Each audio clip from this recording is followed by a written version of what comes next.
నమస్తే, welcome to our channel. నేను సిరి. లోకేష్ గారి ఒక్క ట్వీట్తో అయితే కర్ణాటక ప్రభుత్వం అయితే ఉలిక్కిపడింది. అసలు ఏం ట్వీట్ చేశారు, ఎందుకు కర్ణాటక ప్రభుత్వం ఉలిక్కిపడింది అనేది మనకు వివరించడానికి మనతో పాటు ఉన్నారు ప్రముఖ senior journalist doctor Durga Vadlamani గారు. నమస్కారం మేడం. నమస్తే అండి మేడం. ఇప్పుడు చూస్తున్నట్టయితే నిన్న చూసాం మనం అసెంబ్లీలో, అక్కడ కర్ణాటక అసెంబ్లీలో ఏదైతే జరిగిందో బిల్లు పాస్ చేశారో దాని తర్వాత లోకేష్ గారు ఒక ట్వీట్ చేయడం జరిగింది. దీంతోనైతే అంటే అక్కడ కర్ణాటక సీఎం సిద్ధరామయ్య గారు అయితే అంటే ఉలిక్కి పడ్డారు. ఎందుకు, మరి ఏం జరిగిందంటారు? ఇప్పుడు మామూలుగా కర్ణాటక అంటేనే ఐటీ హబ్బు, ఐటీకి నెంబర్ 1 కర్ణాటక అనే ఒక పేరు ఉందండి. అయితే చంద్రబాబు నాయుడు గారు వచ్చాక మనకి హైదరాబాద్ ఎప్పుడైతే మనకి హైటెక్ సిటీ వచ్చి ఇక్కడ కూడా సాఫ్ట్వేర్ బాగా డెవలప్ అయింది. కాకపోతే ఏమైందంటే రీసెంట్గా ఈ నాస్కామ్ ఏదైతే ఉందో అంటే సాఫ్ట్వేర్ జాతీయ సలహా మండలి అన్నమాట. అది వాళ్ళ దగ్గర అంటే ఇప్పుడు ఐటీ తర్వాత ఏమో ఏఐ తర్వాత డేటా క్లస్టర్ సెంటర్స్ కలిపి నాస్కామ్ అంటారనమాట. సో వాళ్ళు కండిషన్ పెట్టారు కర్ణాటకకి. ఏమైందంటే కర్ణాటకలో కాంగ్రెస్ ప్రభుత్వం లోకల్స్కి 100% ఉద్యోగాలు ఇస్తామని హామీ ఇచ్చింది. అప్పుడు మరి ఐటీ దాంట్లో కుదరదు కదా అట్లాగా. ఇప్పుడు గవర్నమెంట్ జాబ్స్ అయినా ఏదైనా ఇప్పుడు ఒక రాష్ట్రం ఉందనుకోండి, ఏ రాష్ట్రం అయినా సరే, మొత్తం మన భారతదేశం తీసుకుంటే ఇన్ని స్టేట్స్ ఉన్నాయి. ప్రతి స్టేట్లోనూ ఇప్పుడు చాలామంది బతుకుతారు కదా, చాలామంది వస్తూ ఉంటారు వెళ్తూ ఉంటారు, ఫ్లోటింగ్ ఉంటుంది మనకి. ఇప్పుడు ట్రాన్స్ఫర్ మీద మనం ఒక ఊరి నుంచి ఒక ఊరికి వెళ్తాము, ఒక రాష్ట్రం నుంచి ఇంకో రాష్ట్రానికి వెళ్తాము, లేదు వేరే కారణాల చేత మన పిల్లలు ఉంటేనో లేకపోతే ఉద్యోగ రీత్యానో వేరే రాష్ట్రానికి వెళ్తాము. మనం లోకల్ కాదు. అయినప్పుడు లోకల్స్కే ఉద్యోగం ఇస్తామంటే ఎట్లా కుదురుతుంది? సో వెంటనే నాస్కామ్ దానికి అభ్యంతరం తెలిపింది. మీరు 100% లోకల్స్ అంటే మాకు కుదరదు, మేము రామని. అప్పుడు వెంటనే లోకేష్ ఎంత తెలివిగా, అంటే ఒక ఐటీ మినిస్టర్ ఎంత అప్డేట్ ఉండాలి, ఎంత ఫాస్ట్ ఉండాలి, అంటే రాష్ట్ర ప్రయోజనాలను ఎలా కాపాడాలి, ఆ విషయంలో నిన్న లోకేష్ నిజంగానే చాలా ఫాస్ట్గా స్పందించారు. ఆయన స్పందించి నాస్కామ్కి చెప్పారు, మీరు రండి మా రాష్ట్రానికి, మా దాంట్లో పెట్టుబడులు పెట్టండి, మేము మీకు అన్నీ ఇస్తాం, అంటే అన్ని అనుమతులు ఇస్తాం, మేము ఎటువంటి రెస్ట్రిక్షన్స్ పెట్టాం, మేము ఈ రిజర్వేషన్స్ ఇటువంటి గోల మీకు ఏమీ ఉండదు, మీకు అన్ని రకాలుగా మేము హెల్ప్ చేస్తాం మా ప్రభుత్వం తరఫున అన్నారు.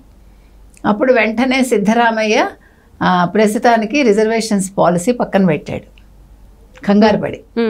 ఎందుకంటే ఇప్పుడు ఆంధ్రప్రదేశ్కి వచ్చేసింది అనుకోండి, వాళ్ళకే నష్టం కదా. ఇప్పుడు పెట్టుబడులు ఇక్కడికి వచ్చేసి ఉద్యోగాలు ఇక్కడ వచ్చేస్తే రాష్ట్రం అభివృద్ధి చెందుతుంది కదా. సో అక్కడ మళ్ళా అక్కడ భాష కానీ అక్కడ కన్నడ అనే దాన్ని పక్కన పెట్టేశారు వాళ్ళు. మీకు అర్థమైందా? అవసరానికి మనిషి ఎట్లా మారుతాడు. నిన్నటి వరకు అంటే యాక్చువల్గా మీరు భాషాపరంగా చూసుకుంటేనండి, మనం తమిళ వాళ్ళకే భాషాభిమానం ఎక్కువ అనుకుంటాం, పొరపాటు. తమిళ వాళ్ళకు ఉండే గొప్పతనం ఏంటంటే వాళ్ళు ఏ భాష మాట్లాడే వాళ్ళైనా వాళ్ళకి అభ్యంతరం లేదు, కాకపోతే తమిళకి వాళ్ళు ప్రాధాన్యత ఇవ్వాలి. ఇప్పుడు అందుకే కదా మీకు తమిళనాడులో ఇంతవరకు మీకు రాష్ట్రాన్ని పాలించిన ముఖ్యమంత్రులు తీసుకుంటే తమిళ వాళ్ళకంటే కూడా తమిళేతరులే ఎక్కువ ఉంటారు. మీకు కరుణానిధి తెలుగువాడు, జయలలిత సగం తెలుగు ఆవిడ, విజయకాంత్ తెలుగువాడు, ఎండిఎంకే వైగో తెలుగువాడు, అట్లా తెలుగు వాళ్ళు ఎక్కువ ఉంటారు. సినిమా ఇండస్ట్రీలో కూడా వాళ్ళు తీసుకున్నారంటే మీరు ఎస్వి రంగారావు, కన్నాంబ, సావిత్రి తెలుగు వాళ్ళే కదా, కానీ వాళ్ళు యాక్సెప్ట్ చేయరు తెలుగు వాళ్ళని, మా తమిళ్ అంటారు వాళ్ళని. అంటే వాళ్ళంతలాగా తమిళంతో మమేకమయ్యారు వీళ్ళు. తెలుగులో ఎంత బాగా నటించి ఎంత బాగా డైలాగ్స్ చెప్తారో అసలు వాళ్ళు తమిళ్లో మాట్లాడటం విన్నామంటే మనం, ఎస్విఆర్ కావచ్చు, సావిత్రి కావచ్చు, కన్నాంబ కావచ్చు, జి వరలక్ష్మి కావచ్చు, అంటే వాచకం అంటాం మనం, అంత అద్భుతంగా తమిళ్ వాళ్ళు ఉచ్చరిస్తారు. కాబట్టి వాళ్ళు మా తెలుగు అంటారు. మన ఎస్పీబీ చచ్చిపోతే కన్నడ వాళ్ళు యాక్సెప్ట్ చేయరు వాళ్ళు తెలుగువాడని, ఎందుకంటే వాళ్ళకి అంత ఇష్టం ఎస్పీ గారు అంటే, ఎస్పీ బాలు అంటే. ఆ బాలసుబ్రహ్మణ్యం గారికి ఆయన చచ్చిపోతే అర్జున్ ఏమన్నారు, ఒక మాట అన్నారు, వచ్చే జన్మ అంటూ ఉంటే మీరు మా కన్నడిగుడిగా పుట్టండి అన్నారు. అంటే అభిమానం వాళ్ళకి.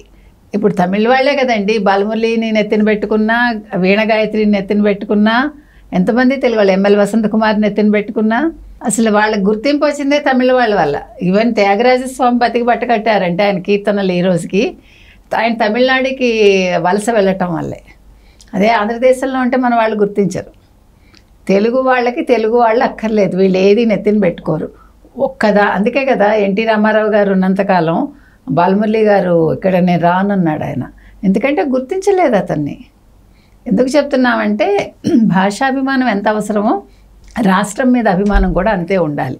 సో ఆ విషయంలో ఇవాళ లోకేష్ గారు చాలా మంచి పని చేశారండి. అంటే తన శాఖకి ఆయన న్యాయం చేసినట్టే తప్పకుండా. లోకేష్కి ఏమొచ్చు అన్న వాళ్ళకి వాళ్ళు ఇది కూడా పెద్ద సమాధానమే. లోకేష్లో ఎంత పరిణతి వచ్చిందో మనం చెప్పుకుంటూ వచ్చాము ఇన్ని రోజులు. అంతేకాకుండా లోకేష్ అవకాశాన్ని ఎట్లా పట్టుకున్నాడు, అందుకున్నాడు అంటే రాష్ట్రం కోసం, రాష్ట్ర ప్రయోజనాల కోసం. ఇది చాలా పెద్ద విషయం. నాస్కామ్ని వాళ్ళు ఆయన ఆహ్వానించడం.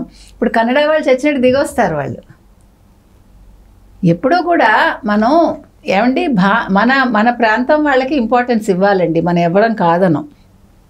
ఏ రాష్ట్రం వాళ్ళు ఆ రాష్ట్రానికి ముఖ్యత్వం ఇచ్చుకోవాలి. కానీ బియాండ్ ద లిమిట్స్ ఎవడు వెళ్ళకూడదు. భారతదేశం అందరం ఒకటి అనుకున్నప్పుడు భిన్న భాషలు ఉంటాయి, భిన్న సంస్కృతులు ఉంటాయి, భిన్న మతాలు ఉంటాయి, ఉండనివ్వండి. కానీ నేను వచ్చి కర్ణాటకలో నేను బతకగలగాలి, కర్ణాటక వాళ్ళు వచ్చి ఆంధ్రదేశంలో బతకగలగాలి, వీళ్ళిద్దరూ వెళ్ళి తమిళనాడులో బతకగలగాలి. అవునా కదా? ఇప్పుడు అన్ని చోట్ల మీకు అన్నీ దొరకవండి. ఒక రాష్ట్రంలో పండేవి ఇంకొక రాష్ట్రంలో ఉండవు. ఇప్పుడు మీరు కేరళ తీసుకోండి, వాళ్ళకి ధాన్యం పండదు, వాళ్ళకి కొన్ని పంటలే పండుతాయి. అలాగని పొరుగు రాష్ట్రాల నుంచి వాళ్ళు దిగుమతి చేసుకోవడం మానేరు కదా, వీళ్ళు కూడా మేము ఇవ్వమని అన్నారు కదా. అంటే ఇచ్చిపుచ్చుకోవటం నేను మాట్లాడేది. అందుకని ఏదైనా సరే మన పిడివాదంగా ఉండకూడదు ఏ మనిషి కూడా. కర్ణాటక వాళ్ళకి నష్టం, ఎవరికి నష్టం లేదు. వెంటనే సిద్ధరామయ్య వాళ్ళు వెనక్కి తీసుకున్నాడుగా, ఆలోచిస్తామని అన్నాడు. ప్రస్తుతానికైతే ఉపసంహరించుకున్నారు ఆ చట్టాన్ని, ఉపసంహరించుకుని తీరాలి. అందుకని ఎవరికి కూడా ఇబ్బంది పెట్టే చట్టాలు ఏవి రాకూడదండి.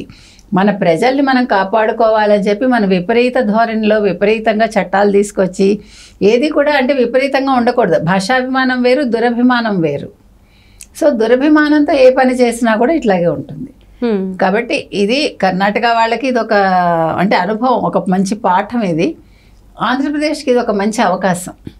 మనం ఆ రకంగా తీసుకోవాలి. అంటే ఇప్పటివరకు కూడా కర్ణాటకలో చాలా మంది వలస వెళ్ళారు, కానీ నిన్నైతే చాలా మంది భయపడ్డారు. అంటే ఎక్కడ అంటే జాబ్ చేయడానికి అక్కడికి వెళ్తే అక్కడ మనకు చోటు దక్కదేమో అనుకున్నారు. కానీ ఈసారి ఇప్పుడు ఈ ఆలోచనతో మళ్ళీ పునరాలోచనలో ఆ గవర్నమెంట్ పడడమే కావచ్చు, మళ్ళీ ఉద్యోగ అవకాశాలు పెరిగే అవకాశం ఉందంటారు. అందరికీ దొరుకుతాయండి. ఇప్పుడు లోకల్ వాళ్ళకే ఇవ్వాలి, స్థానికులు అంటే స్థానికేతరులకు ఇవ్వము అన్నట్టుగానే కదా చట్టం.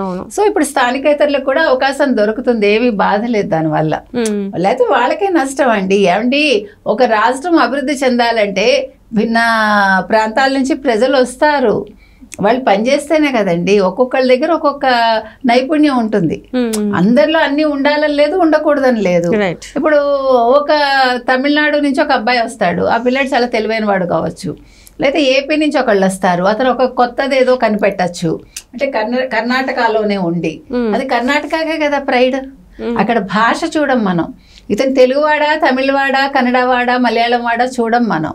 అతనిలో ప్రతిభను చూస్తాం. అయితే ఆ అమ్మాయిలో ఉండే ప్రతిభను చూస్తాం మనం. ప్రతిభకి ఎల్లలు ఉండవు, ప్రతిభకి భాష ఉండదు. ప్రతిభ ఎవరిలోనే ఉండొచ్చు, దాన్ని ఆ రాష్ట్రం ఉపయోగించుకోవచ్చు. సో ఇదే ఆలోచించాలంతే. Right thank you so much.